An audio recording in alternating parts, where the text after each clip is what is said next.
Je me souviens encore du rire perçant qui a brisé mon silence lorsque mes messages privés ont éclaboussé l'écran de projection.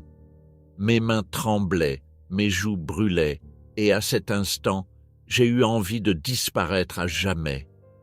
Mais aujourd'hui, devant des milliers de personnes au sommet national des jeunes LGBTQ+, cette même vulnérabilité s'est transformée en ma plus grande force.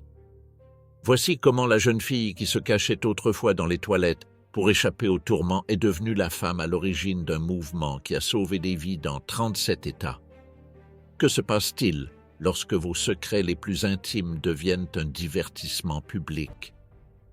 Sarah n'aurait jamais imaginé que ses messages privés deviendraient un spectacle pour toute l'école. Le jeudi matin, la lumière dorée et familière de l'automne s'infiltrait par la fenêtre de la chambre de Sarah. Elle s'attardait sur son téléphone, relisant les messages d'Émilie de la veille avec un sourire prudent. Depuis 3 semaines, elles échangeaient des messages de plus en plus personnels, des confessions sur des problèmes familiaux, des recommandations musicales partagées, et enfin son aveu hésitant sur ses sentiments. La réponse d'Émilie avait été tout ce qu'elle avait espéré. Le poids de 17 ans de confusion commençait à s'alléger des épaules de Sarah, une notification après l'autre. Ce matin-là, elle s'habilla avec un soin inhabituel. Le doux pull bleu que sa grand-mère lui avait offert, une touche de parfum à la vanille. L'espace entre elle et Émilie était devenu sacré, une fleur fragile qu'elle n'était pas encore prête à dévoiler. Son impatience grandissait au fil des cours du matin, à l'approche de la pause déjeuner. Sa première occasion de revoir Émilie depuis que tout avait changé. Les portes de la cafétéria semblaient inexplicablement lourdes. La cacophonie habituelle cessa brusquement, remplacée par un silence surnaturel qui fit dresser les cheveux sur les bras de Sarah, l'air soudain froid sur sa peau rouge. Elle se figea, sentant que quelque chose n'allait vraiment pas. Puis elle leva les yeux. L'écran du projecteur diffusait page après page ses messages privés avec Émilie. Un rire cruel déclencha une vague de ricanements. De l'autre côté de la pièce, Émilie se tenait avec ses coéquipières de basket qui s'éloignaient ostensiblement d'elle, le visage vidé de ses couleurs comme une photo laissée trop longtemps au soleil.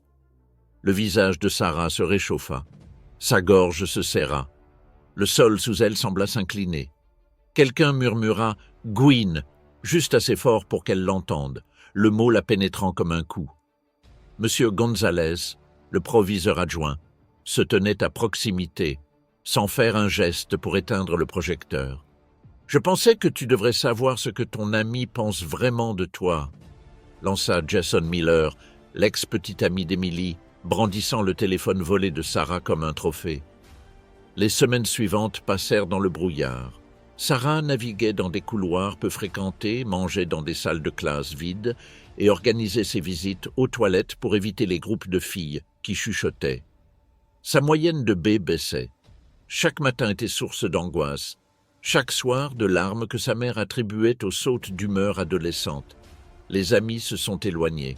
« Ma mère pense qu'on devrait peut-être faire une pause », a expliqué Maddie, sa meilleure amie depuis l'école primaire.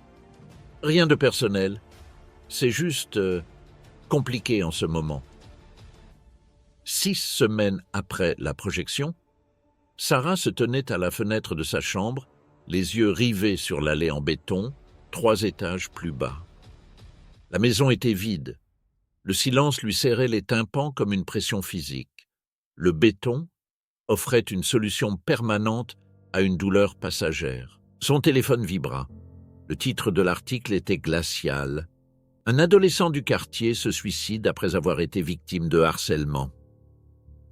L'article racontait comment un garçon d'une école voisine avait été dénoncé et harcelé jusqu'à ce qu'il ne voie plus d'autre solution. Les mains de Sarah tremblaient en lisant des détails qui reflétaient sa propre expérience avec une précision inquiétante. Ce titre dévastateur devint le salut improbable de Sarah, le moment où la gravité de l'isolement perdit son pouvoir fatal. Dans les recoins sombres d'Internet, Loin de l'éclat fluorescent des couloirs du lycée, elle allait découvrir une vérité paradoxale. Parfois, ceux qui comprennent le mieux votre obscurité sont des inconnus que vous n'avez jamais rencontrés. Les jours qui suivirent cette tragique nouvelle se déroulèrent dans un brouillard de détachement. La chambre de Sarah, avec ses stickers de constellations délavés et son bureau appuyé contre la fenêtre, se transforma à la fois en sanctuaire et en prison. Le monde extérieur continua son rythme incessant. Les conversations étouffées de ses parents sur son repli sur soi, la sonnette retentissant lorsque les professeurs lui envoyaient dans les devoirs manqués, les bruits normaux d'un univers dont elle ne se sentait plus partie prenante. La nuit, lorsque le silence régnait dans la maison, les doigts de Sarah planaient sur son clavier. Son historique de recherche révélait son origine. Comment arrêter de se sentir comme ça devenait « est-ce que ça s'améliorera un jour ?» Puis « histoire de personnes ayant survécu au harcèlement ». La lumière bleue éclairait son visage baigné de larmes, tandis qu'elle cherchait des preuves que quelqu'un avait survécu à ce parcours. La suggestion d'un algorithme l'a menée au cercle des survivants. Phoenix Rising et Not Broken Just Bent y ont partagé des histoires douloureusement familières. Sous le nom de Glassheart 17, Sarah a observé pendant des semaines. Elle a assimilé leur langage. Le traumatisme était un chapitre plutôt qu'une définition. Ils ont partagé des techniques de respiration pour les crises de panique et des moyens de trouver la joie quand le bonheur semblait impossible. Le moment décisif est arrivé à 2h37 du matin, un mardi. Les doigts tremblants de Sarah ont tapé son histoire complète.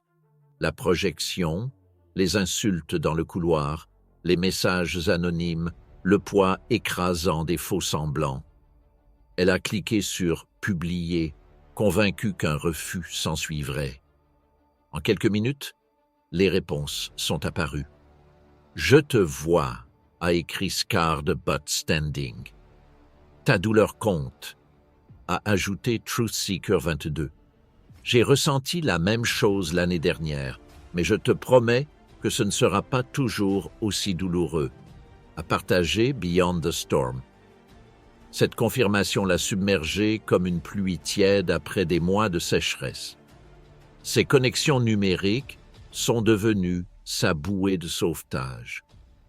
Elle revenait chaque soir, partageant plus d'informations et proposant éventuellement des pistes de réflexion aux nouveaux arrivants. Lorsque Breaking Point a envisagé de disparaître après avoir été démasqué, Sarah est restée en ligne jusqu'à l'aube, partageant des ressources pendant les heures les plus sombres. Son implication s'est approfondie.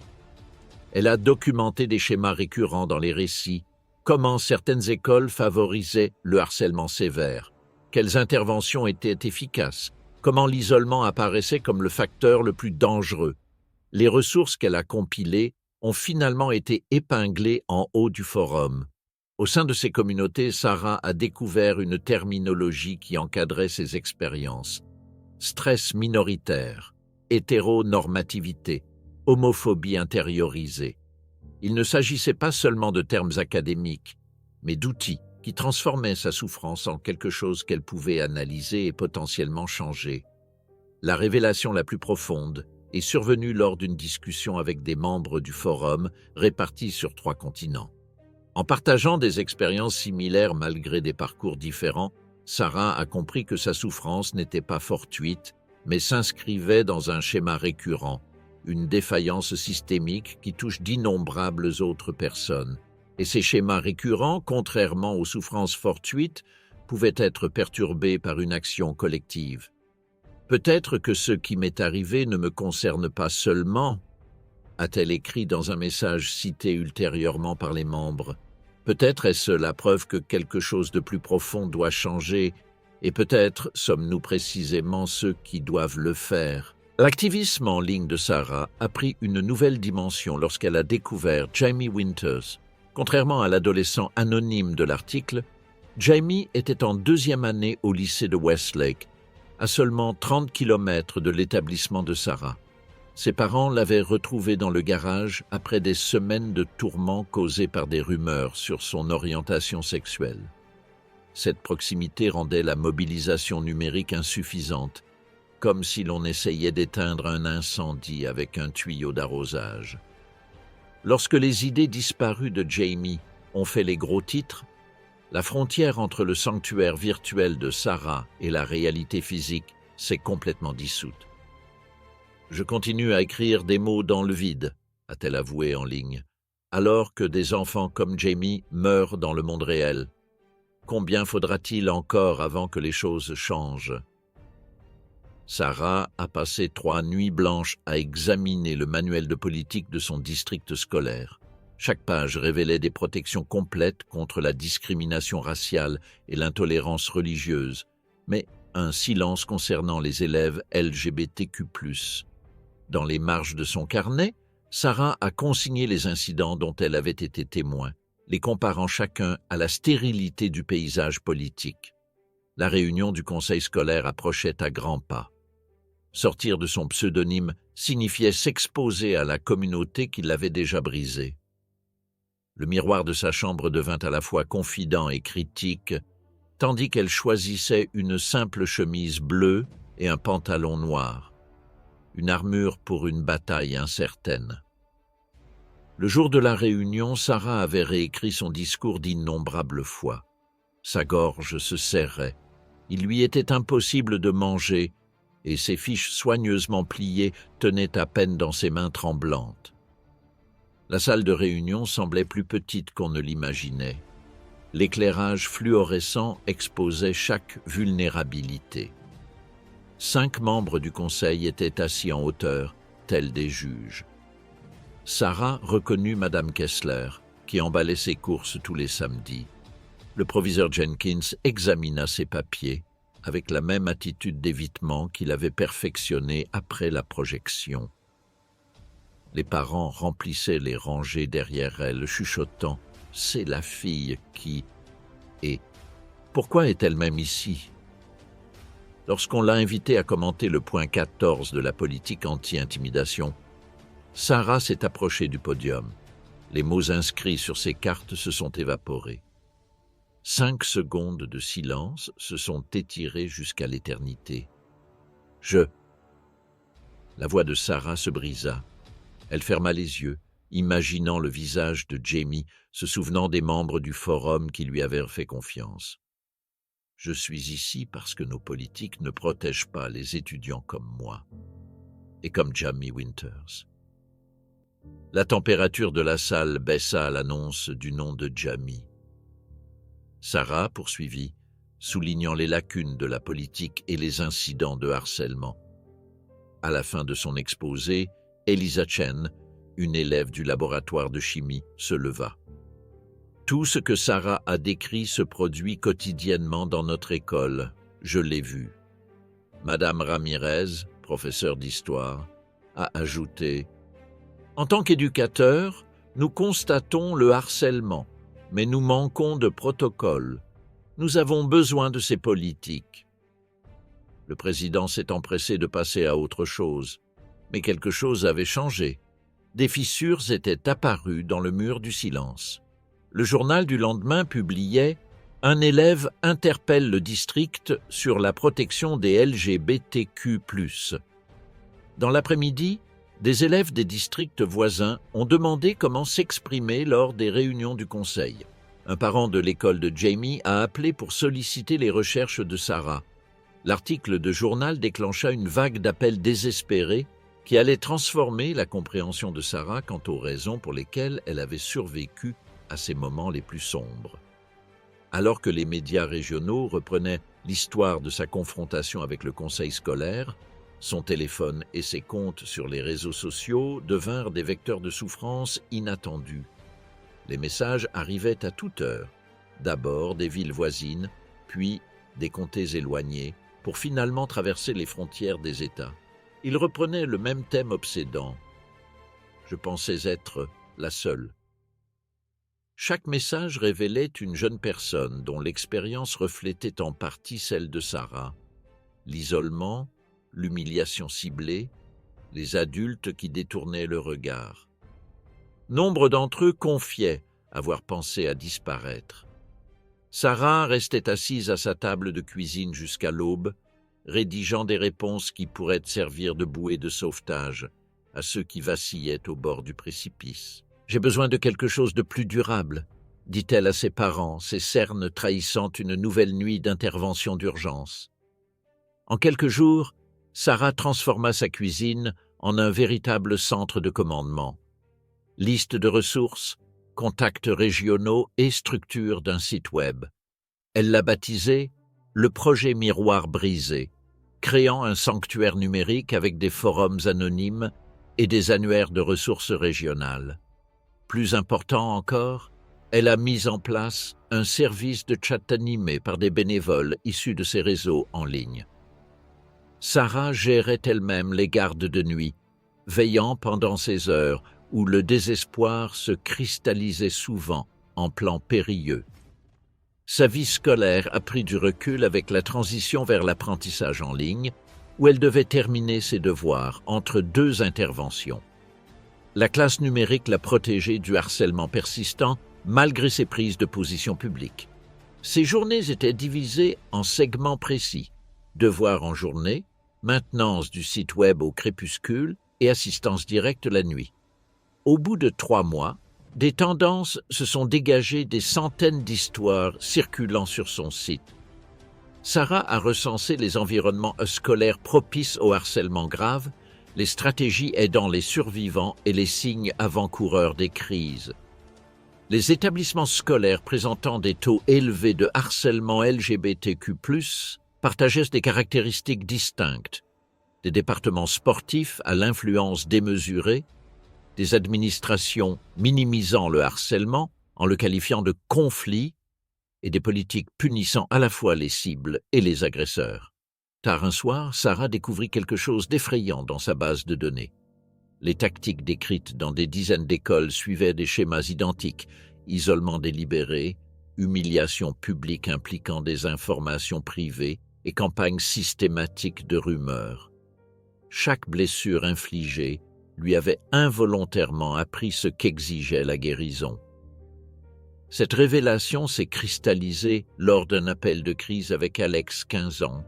Démasqué par d'anciens amis, il avait envoyé des messages assis dans un placard avec des pilules, convaincu que la mort était sa seule échappatoire à la honte qui l'écrasait. « Je sais exactement où tu es », lui dit Sarah d'une voix ferme malgré son cœur battant la chamade. « Je vois tout ce territoire, car j'en ai parcouru chaque centimètre. Cet endroit semble être la fin, mais c'est un terrible passage vers un ailleurs. » Pendant 90 minutes, elle le guida à travers chaque spirale de pensée, chaque instant où la honte menaçait de l'engloutir. Lorsque les secours sont finalement arrivés à destination d'Alex, Sarah était assise, tremblante, dans sa cuisine. Elle comprit alors ce que ses anciens bourreaux lui avaient transmis sans le savoir. La connaissance intime de la destruction, celle d'une survivante qui était devenue son outil le plus puissant pour trouver le salut. Ce soir-là, dans le silence de sa cuisine, Sarah prit une décision qui allait changer à jamais le cours des choses. Elle ne se contenterait plus de rattraper ceux qui tombaient, mais démantèlerait les structures qui les poussaient au bord du gouffre.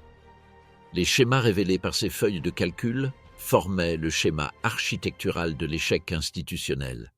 D'un geste tremblant, elle entreprit de transformer son opération de cuisine en une campagne de plaidoyer basée sur les données, allant au-delà du sauvetage individuel pour s'orienter vers une révolution systémique. Ses premières démarches auprès des administrateurs scolaires se sont heurtées à une indifférence générale. « Ce sont des incidents isolés », lui a confié un surintendant en lui remettant son rapport sans le lire. Un autre a suggéré qu'elle était trop investie émotionnellement. Sarah a compris que l'empathie seule ne suffirait pas à aplanir les difficultés administratives. Elle s'est plongée dans le langage politique, traduisant des histoires déchirantes en indicateurs cliniques compréhensibles par les administrateurs. Ces organigrammes ont relié des environnements hostiles à des résultats mesurables, baisse de fréquentation, baisse de moyenne et tentative d'échec, créant ainsi des cadres de preuve, là où le rejet prévalait autrefois. Quand j'ai commencé à parler leur langage, responsabilité, taux de rétention, classement des districts, ils ont commencé à m'écouter, explique Sarah. Elle a noué des alliances avec des groupes de défense reconnus comme la Rainbow Coalition et PFLAG, échangeant ces données brutes contre leur expérience politique. Les projecteurs ont jeté des ombres cruelles. Sa boîte mail a été inondée de menaces. Des appels anonymes ont harcelé sa famille. Une brique a brisé sa fenêtre avec l'inscription « Attention ». Chaque attaque l'a forcée à jongler entre son statut de survivante d'un traumatisme et celui de leader du mouvement. « J'ai appris à programmer mes crises de panique », confiait-elle à son thérapeute, entre la mise à jour de la base de données et les devoirs de mathématiques. Les candidatures à l'université restaient à moitié remplies, le bal de fin d'année était passé sans surveillance et les amitiés se sont étiolées, la vie d'adolescente normale devenant impossible. De ce combat est née sa méthodologie de recyclage de la haine, qui consiste à documenter chaque opposition et à la transformer en changement. Lorsque des critiques affirmaient que les étudiants LGBTQ+ recherchaient un traitement de faveur, elle a élaboré un discours politique mettant l'accent sur l'égalité de protection dans le cadre des cadres existants. Lorsque les responsables ont invoqué l'ignorance, elle a créé des modules de formation. Sa matrice d'opposition est devenue son arme secrète, un catalogue exhaustif de tous les refus qu'elle avait rencontrés, assorti de contre-arguments fondés sur des preuves. Cela lui a permis de répondre à la résistance avec précision, plutôt que par une émotion défensive. Le tournant est survenu lorsque la surintendante adjointe de l'État s'est présentée dans une petite salle pour sa conférence. 3 semaines plus tard, Sarah s'est exprimée lors du sommet des dirigeants de l'Association de l'éducation de l'État, mettant en évidence les corrélations entre les environnements hostiles et les résultats scolaires. Augmentation de 42% de l'absentéisme, baisse de 27% de la moyenne générale et multiplication par 8 de la disparition des idées reçues. Ces chiffres représentent la réalité des élèves de vos districts, a-t-elle déclaré au surintendant. Chaque statistique a un visage, un nom et un avenir que vos politiques protégeront ou mettront en péril. À la fin de son discours, les applaudissements se sont intensifiés, passant d'une reconnaissance hésitante à une reconnaissance soutenue. À la fin de la soirée, 17 districts avaient sollicité ces politiques modèles, transformant les barrières institutionnelles en fondement du changement. 7e boucle complète, retour à Ground Zero. Le succès avait transformé Sarah, d'une militante locale, en une voix nationale. Son approche fondée sur les données lui avait ouvert des portes dans 37 États. Pourtant, il restait une porte qu'elle n'aurait jamais imaginé franchir à nouveau. Comment se préparer à enseigner dans les mêmes salles où l'on nous a appris qu'on n'avait pas sa place? Le courriel est arrivé un mardi matin ordinaire. L'invitation du surintendant du district à organiser une formation professionnelle au lycée Lakeside, son ancien établissement, a fait s'écraser sa tasse de café au sol, des morceaux déchiquetés reflétant la fragmentation de sa poitrine. Cette nuit-là, les cauchemars revinrent. Elle avait de nouveau 17 ans, coincée dans les couloirs, le poids des regards appuyés contre sa peau.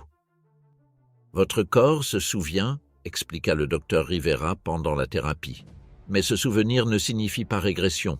Nous pouvons nous y préparer. » Ensemble, ils ont élaboré des protocoles de réinsertion, des limites pour aborder l'histoire personnelle, des techniques d'ancrage pour les déclencheurs et une redéfinition de son retour, non pas comme un retour à la maison pour une victime, mais comme une intervention stratégique.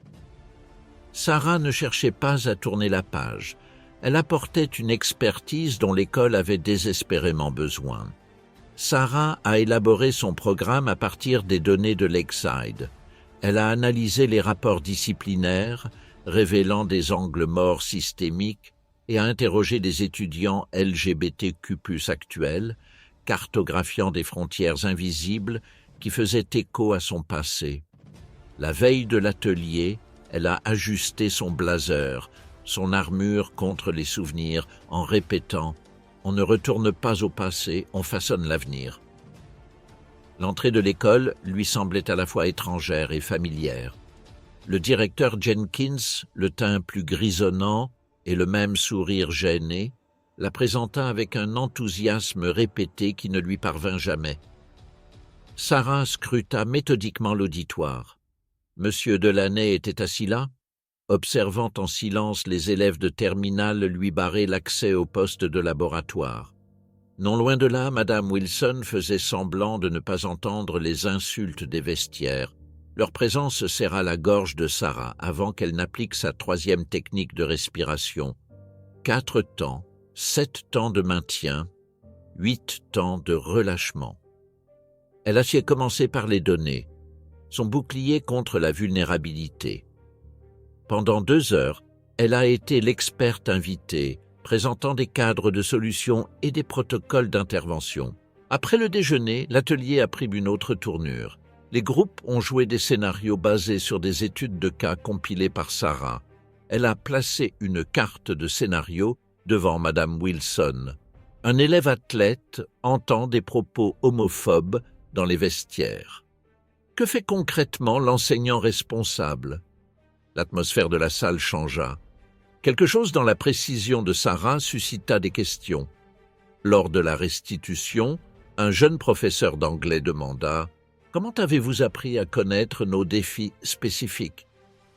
Sarah marqua une pause, sentant 65 regards posés sur elle.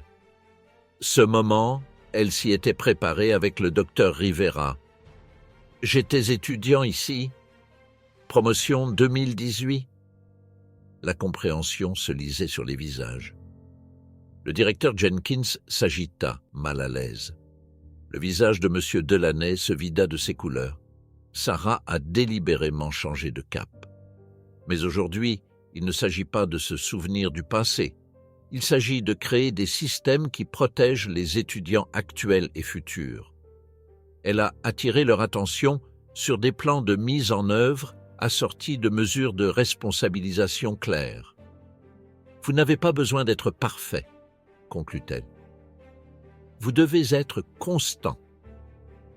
Les élèves observent si votre engagement faiblit lorsque les choses se compliquent. Ils remarquent qui prend la parole et qui reste silencieux. Ils s'en souviennent. Alors que l'obscurité laissait place à l'aube, j'ai repensé au parcours de Sarah, depuis le sol froid des toilettes de l'école jusqu'aux scènes des conférences internationales. Ces cicatrices sont devenues une carte topographique guidant d'autres personnes sur un terrain similaire. Lorsque les souvenirs refont surface tels des fantômes, elle embrasse la guérison comme une pratique continue. L'histoire de Sarah transcende son expérience personnelle. Nos blessures les plus profondes contiennent des remèdes dont d'autres ont besoin. Ceux qui ont navigué dans le labyrinthe de la douleur en comprennent les couloirs d'une manière que la théorie n'aurait jamais pu imaginer. Leurs espaces brisés deviennent des fenêtres par lesquelles la lumière entre. À tous ceux qui nous observent depuis l'isolement, les points de rupture d'aujourd'hui pourraient bien être notre objectif de demain. Votre souffrance pourrait construire des ponts dont d'autres ont désespérément besoin. Dans notre monde obsédé par la perfection, c'est notre fragilité reconnue qui, en fin de compte, nous relie et nous fait avancer ensemble.